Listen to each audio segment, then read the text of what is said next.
Olá, meus amigos e minhas amigas, tudo bem com vocês? Eu sou Gustavo Eugênio do CGE Consultoria e Estudos Jurídicos e hoje, pessoal, eu estou aqui de volta e vou encerrar com vocês essa série de aulas, essa série de vídeos voltados para o concurso do auditor fiscal, esse concurso unificado, é o primeiro concurso unificado, está trazendo grande ansiedade para nós descobrirmos e avaliarmos como será esse primeiro concurso unificado. E hoje eu vou encerrar com vocês falando da parte de direito do trabalho e eu vou conversar sobre contribuições previdenciárias.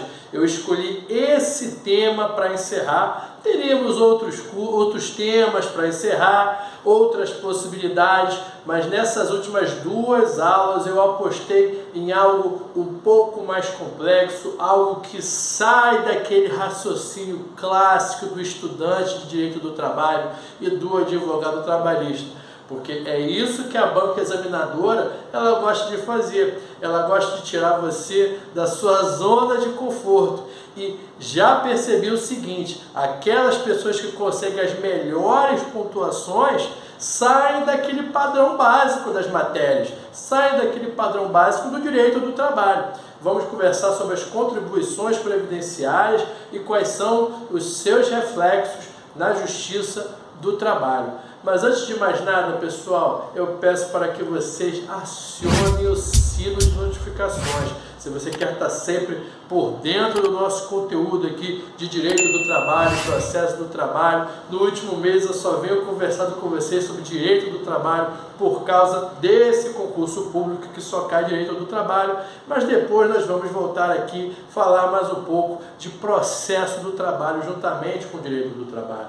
Peço também que vocês deem o like nesse vídeo, que irá ajudar muito o nosso canal. E compartilhem, pessoal, compartilhem esse vídeo, porque esse tema, contribuições previdenciárias, que não é qualquer canal que você vai encontrar essa informação, esse vídeo, essa aula, ela pode ajudar não só você, como ajudar também outras pessoas que estejam inscritas nesse concurso público e certamente os operadores, estudantes, advogados e advogadas irá ajudar porque tem a ver com esse assunto. Pessoal, quando eu converso com vocês sobre contribuições previdenciárias e ligadas a essa parte trabalhista, essa parte de direito do trabalho, realmente o advogado e o operador do direito, ele sai da sua zona de conforto. Por que eu digo zona de conforto, pessoal? Porque o advogado e a advogada trabalhista, quem atua na área trabalhista, até em outras áreas que não são da advocacia, eles realmente acreditam que só vão ter que estudar e saber a parte de direito do trabalho. E isso é verdade até a página 3, porque muitas vezes você se obriga a se deparar com assuntos que vão refletir na área trabalhista, mas que não são necessariamente da área trabalhista. E esse é um exemplo. Contribuição previdenciária, você vai ver mais quando você conversar sobre direito previdenciário. Quando você vai estudar essa parte. Você vê, por exemplo, contribuição previdenciária lá no artigo 195 da Constituição da República. Então, isso é até uma dica para você estudar o artigo 195, que quem te disse que não pode cair isso lá na prova de direito constitucional? Eu não vi o edital da parte de direito constitucional, mas dificilmente não vai constar essa parte previdenciária ali. É uma forma de você estudar, dar uma lida. Esse artigo 195 da Constituição, ele vai ter mais um enfoque de previdência, ele não vai ter muito enfoque trabalhista, vai falar alguma coisa, por isso que é bom você dar uma lida e dar uma estudada, mas o enfoque dele não é trabalhista. Quando vem o enfoque trabalhista, é sobre isso que nós vamos falar. E o artigo 114, mais uma vez, da Constituição da República, Isso mesmo, pessoal, o mesmo artigo que nós conversamos no vídeo passado, na aula passada, ele está dizendo lá: é competência da Justiça do Trabalho processar e julgar. Inciso 8º, a execução de ofício das contribuições previdenciárias. Por quê, pessoal? Muitas pessoas, há muitos anos eu escuto uma seguinte expressão: a Justiça do Trabalho vai acabar. De tempos em tempos parece que isso é cíclico, de 3 em 3 anos, de 2 em 2 anos, vem dizendo que isso vai acabar. Eu, embora eu não seja um vidente, nem tenha uma bola de cristal, eu realmente acho isso muito difícil. Não vou dizer que daqui a 30 anos isso não possa acontecer não, mas hoje em dia praticamente impossível. Primeiro, pessoal, vamos combinar, né? Eles querem colocar, por exemplo, na área federal, seja na área federal ou na área da justiça comum estadual, você deve saber muito bem que o Poder Judiciário já está abarrotado em todas as suas áreas, seja na Justiça Federal, seja na Justiça do Trabalho, seja na Justiça Comum, já civil, já está abarrotado.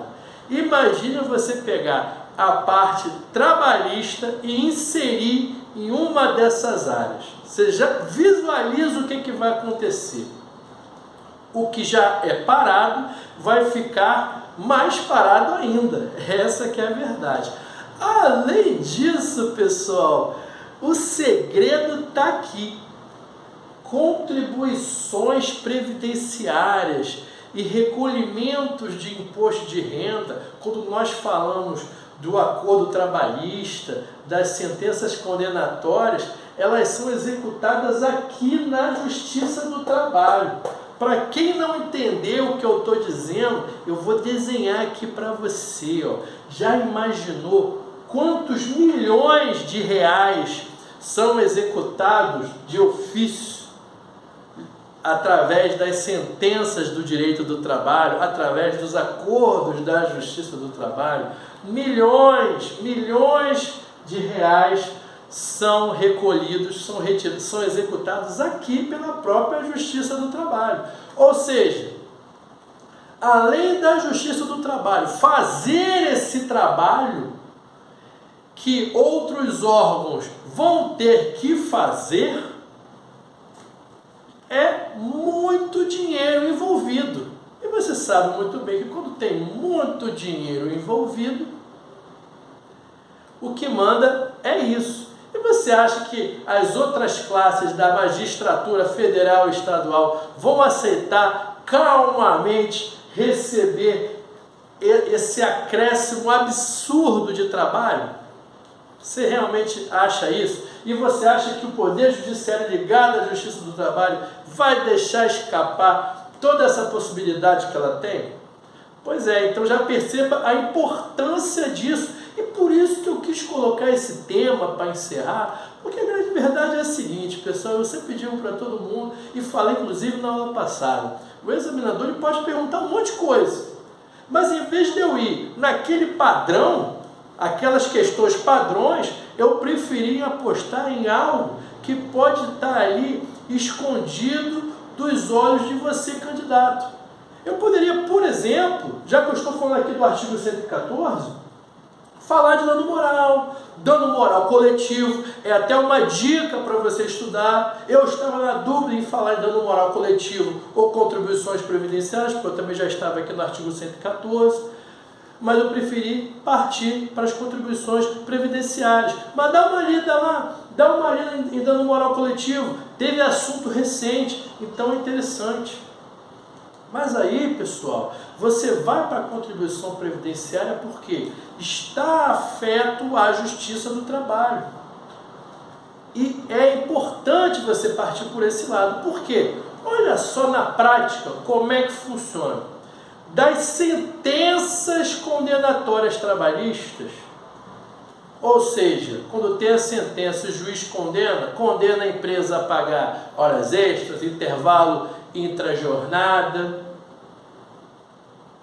acúmulo de função, por exemplo, vai gerar um valor. Nos cálculos de liquidação, vai gerar um valor ali. Vamos imaginar que a condenação da verba trabalhista foi de 20 mil reais. Vai ter uma porcentagem daqui que vai ser retirada para contribuir para o INSS. Isso que é tirado, que são as contribuições previdenciárias. Então, da sua sentença trabalhista, não sei se você já passou por isso, você é autor, você é autora, o advogado ou a advogada chegou e falou para você, olha só, o valor está por volta dos 20 mil. De repente, quando vem 14, vem 15, vem algum valor, vem 16, não sei, porque eu não vou calcular isso, não cabe a mim fazer isso. Aí você se pergunta, ué doutor, mas como assim? Como é que foi essa diferença aí? Você não falou que era 20 mil? Ele falou que 20 mil era a condenação. Só que ele se esqueceu de falar que na hora de receber, a Justiça do Trabalho vai executar a parte do INSS. Daí que às vezes você olha, a advogado fala o valor, de repente, às vezes você nem se liga, mas às vezes você, quando você vê a informação, você percebe alguma diferença ali. Um dos motivos é isso. É lógico, fora isso, ele vai tirar honorários, alguma coisa do tipo, com certeza, é o trabalho dele.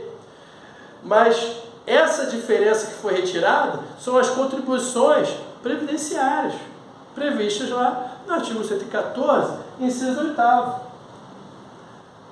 Tem tamanha importância esse recolhimento do imposto de renda e das contribuições previdenciárias, isso gera tantas dúvidas e gerou tantas dúvidas que o TST, o Tribunal Superior do Trabalho, lá na súmula 386, foi lá e conversou sobre isso.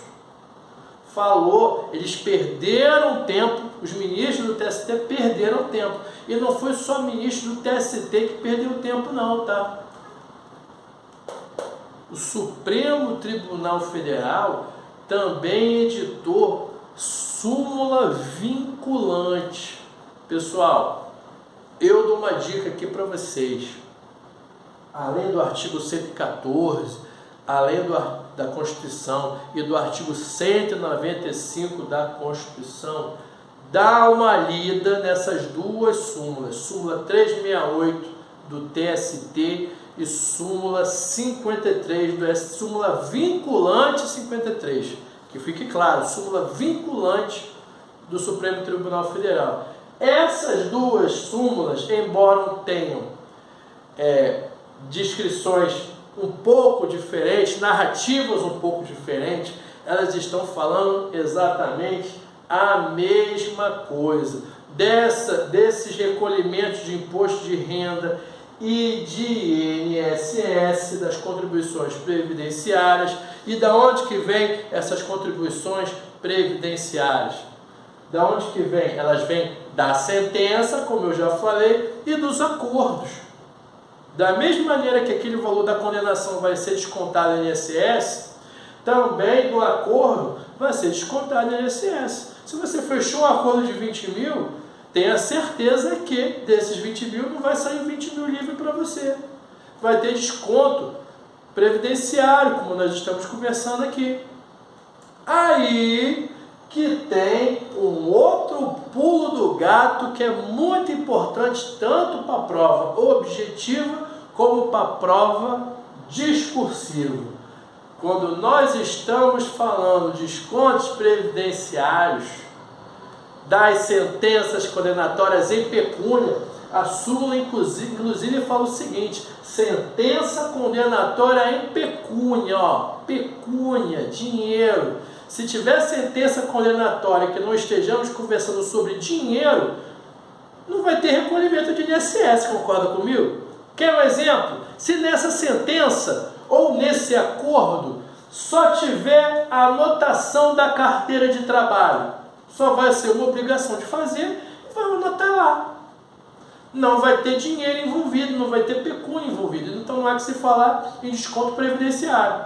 Beleza? Mas aqui, quando nós falamos de condenação, sentença condenatória e acordo, vai ter o recolhimento previdenciário. Mas o pulo do gato qual é? O recolhimento previdenciário das sentenças e dos acórdãos só são das verbas salariais. É essa que é a questão que você precisa estar atenta, minha amiga, atento, meu amigo. Por quê? Porque só a prática trabalhista vai te mostrar isso, e tem advogada que dorme no ponto disso. Quando você vai fazer um acordo na Justiça do Trabalho, o que o juiz ele já está esperando e o que o advogado ele faz? Ele vai verificar, são vários pedidos ali, e ele vai verificar se aquela ação ela tem pedido de verbas salariais ou se tem pedido de verbas indenizatórias. Vamos imaginar a seguinte situação: você, advogado, e entrou com uma ação só cobrando dano moral ou os 40% da multa do FGTS, por exemplo. Poderia ser uma ação com esses dois pedidos, ou uma ação com um ou outro pedido. 40% de FGTS ou dano moral, como eu disse para vocês aqui, dano moral previsto no artigo 114 da Constituição da República. Dano moral e 40% da multa do 40% do FGTS são verbas indenizatórias. Quando nós falamos de verbas indenizatórias, não há recolhimento das contribuições previdenciárias. Agora, se nessa ação foi pedido, por exemplo, horas extraordinárias, intervalo intrajornada, acúmulo de função, por exemplo, aí é lógico, depois disso, para quem estudou a parte trabalhista, multa do artigo 467, multa do artigo 477, equiparação salarial. Aí, toda essa verba condenatória aqui, dessa sentença condenatória, vai gerar dinheiro. Se você cobrou hora extra, intervalo de almoço, diferença por acúmulo de função, diferença salarial, equiparação salarial, por exemplo, isso vai refletir em pecúnia. Isso vai refletir o quê? Em dinheiro. A partir daí, são verbas salariais. Quando tem verbas salariais, irão incidir as contribuições previdenciárias. Então, você precisa conhecer a diferença das verbas salariais e verbas indenizatórias para você saber que só das verbas salariais vai ter contribuição aqui, como contribuição previdenciária. Tudo bem, pessoal? Eu espero que vocês tenham gostado dessa aula, gostado desse vídeo. Peço que vocês deem o like, compartilhem esse vídeo e nos vemos nas próximas aulas. Desejo a você um grande abraço e até a próxima.